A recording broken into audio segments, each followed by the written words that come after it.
a review released by the county yesterday goes into full detail about concerns regarding another candidate, former Sheriff Mike Winters. Among the concerns, a lack of leadership and claims of turning a blind eye to some crimes. I don't think there's anybody better to address it because I stood here for 12 years. Former Sheriff Mike Winters took to the podium Wednesday morning at the Jackson County Commissioners meeting, vying to return to his former position. Had the sheriff not called people out by name, maybe I wouldn't be here. Winters is one of 6 candidates for the spot, and the only one specifically mentioned in a review released by the county.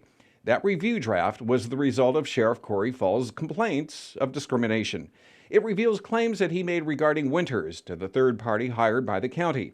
Among those claims, Sheriff Winters ordered part of the Jackson County Jail to open during a re-election campaign, even though his command staff assessment stated it wasn't feasible to do so. Winters is accused of threatening the jobs of command dissenters.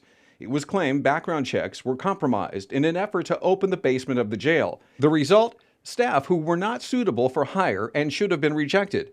Other claims include traffic deputies were told not to enforce DUI because the crimes didn't generate as much revenue, and the criminal traffic citations were sent to Justice Court to generate more revenue. While the authors of the review do not directly address the claims, they do say, later in the report, back to the county, Winters, quote, continuation of what he did as an Oregon State Trooper without apparent change or personal growth was not in keeping with the needs of an agency of this size, nor a community of the size and with needs of Jackson County.